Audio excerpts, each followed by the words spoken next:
Hello children. Now today we are going to start our new chapter of EVS, that is clothes we wear.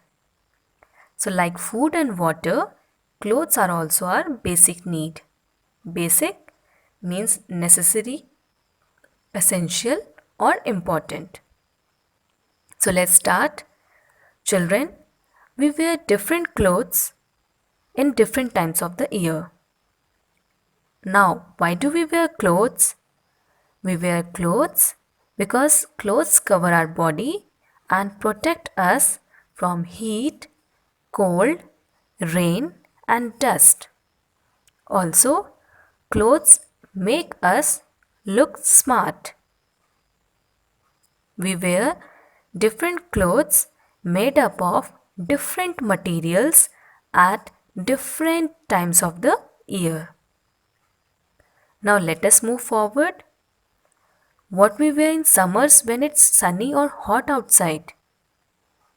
We wear cotton clothes and short clothes in the summertime.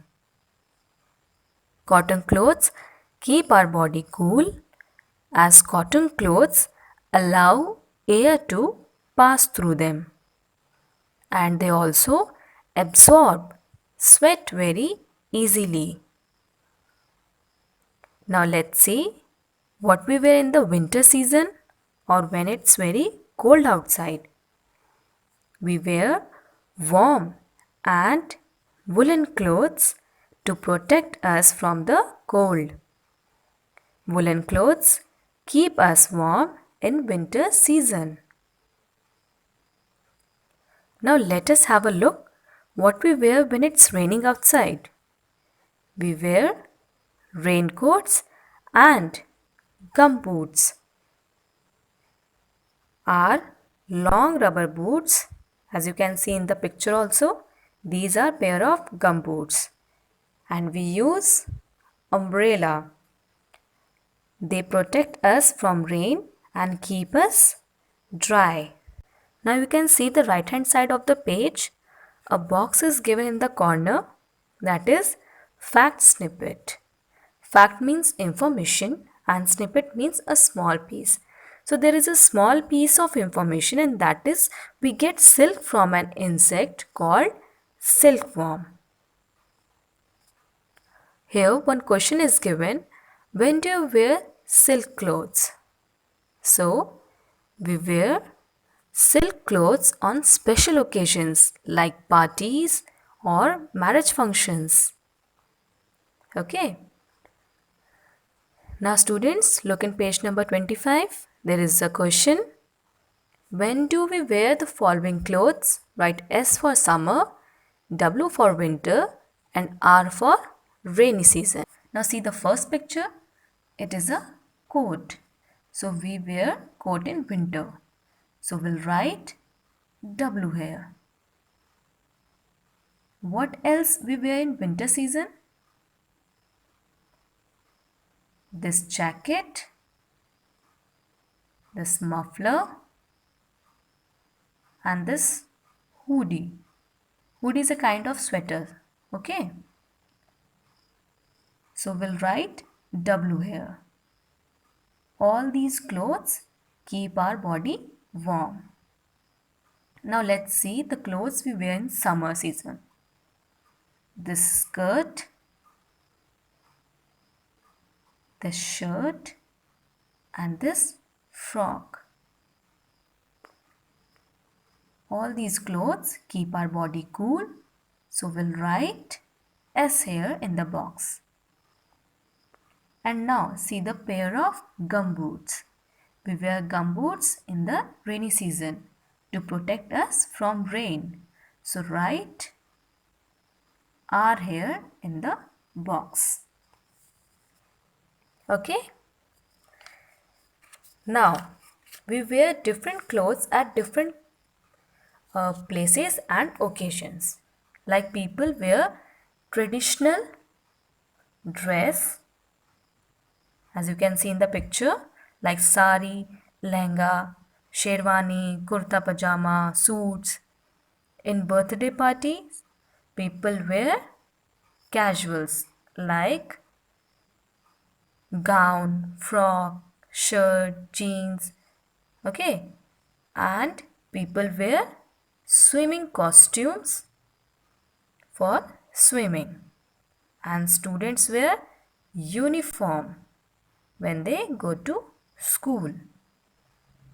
Now, one question is there related to uniform, and that is, what is the color of your school uniform? So, you all know this very well. It's blue in color. Let us see page number 26.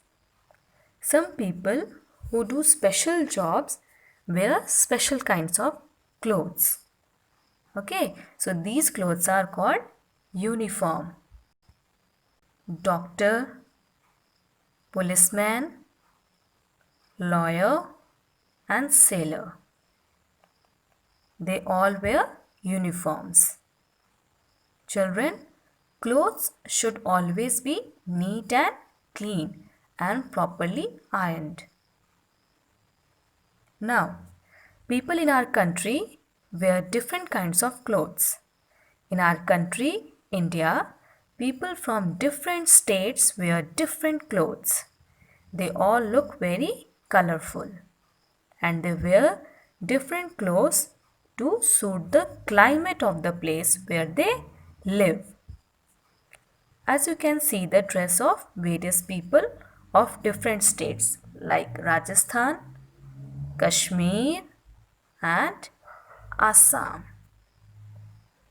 Similarly, people in different countries of the world like China, Saudi Arabia, Mexico wear different kinds of clothes. Now, different materials. Clothes are made from different materials like cotton, silk and wool. Let us understand the given picture one by one. Cotton comes from cotton plants. But how can you wear these cotton pieces? So the cotton is first spun. Spun means to turn round quickly. Okay, to make threads. This thread is called yarn. Then we weave the threads, okay, to make the cloth by using a machine. This is yarn and we weave the threads, we weave the yarn to make the clothes by using a machine. Okay, now you can see the second picture. We get wool from the hair of sheep, camel, rabbit, yak. These hair are cleaned and then spun into woolen thread, and then wool is used to knit.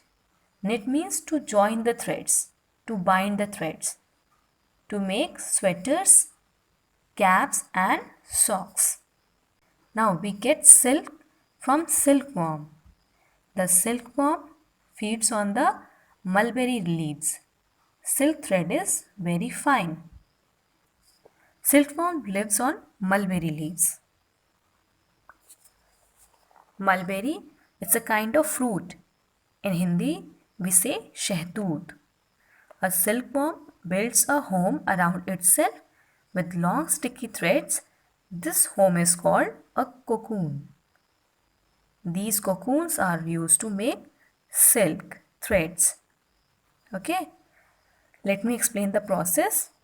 As we know, we get silk from silkworm. Now see the picture. This is a silkworm. It gives us silk threads. But how can we get threads from such tiny creatures? And how many threads this will give us? Let us understand this. To begin with, the first stage is where the eggs are laid by the female moth. Moth is an insect with wings like butterfly that flies at night. Okay, so the moth laid eggs on the mulberry leaves. Which plant leaves are preferred by the moths? It is the leaves of the plant like mulberry which are preferred. So after laying eggs, it develops into larvae. Larvae are forms that appear somewhat like this. I mean worm-like structures. They eat mulberry leaves to grow. As you can see in the picture, they are eating the mulberry leaves for their growth. After growth, they also take rest like this. This is the resting phase.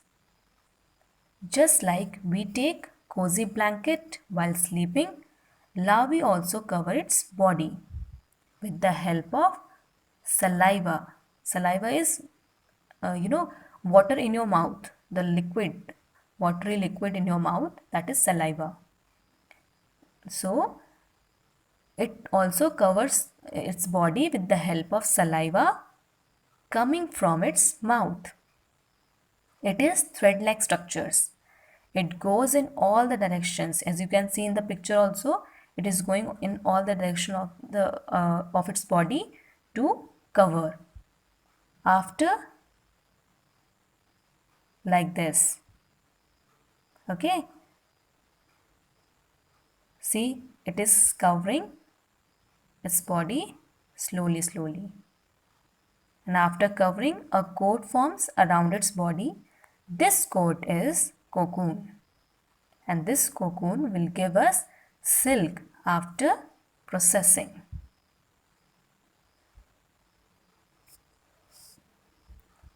Now, cotton, wool and silk we get naturally. That is from plants and animals. But some materials like nylon are made by man. Nylon, it is used in making clothes, ropes, bristles of toothbrush and parachutes.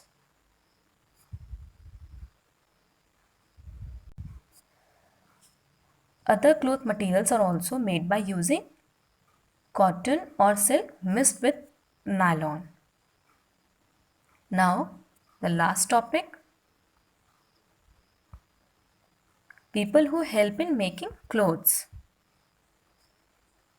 As we know, now that cotton comes from cotton plants. So here we can see a farmer who is growing cotton plants. Okay.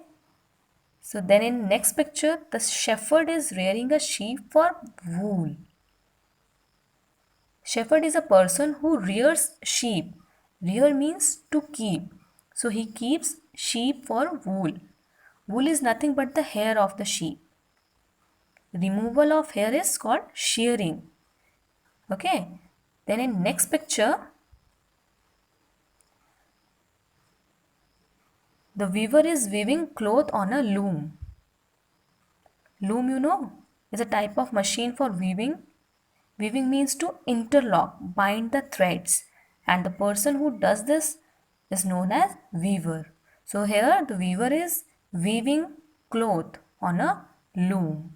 Now after combining the threads on a loom, the workman, here you can see the workman in factories. Factory is a workplace where people work. People make cloth materials. So workers use machines to make cloth there. Then the shopkeepers take the cloth materials from the factory. Okay, see the picture, a shopkeeper is selling different types of clothes to a lady. He is selling the different types of clothes. Then the lady has given the cloth materials to a tailor. The tailor is stitching those to make beautiful dresses. Okay, so this was the chapter Clothes We Wear.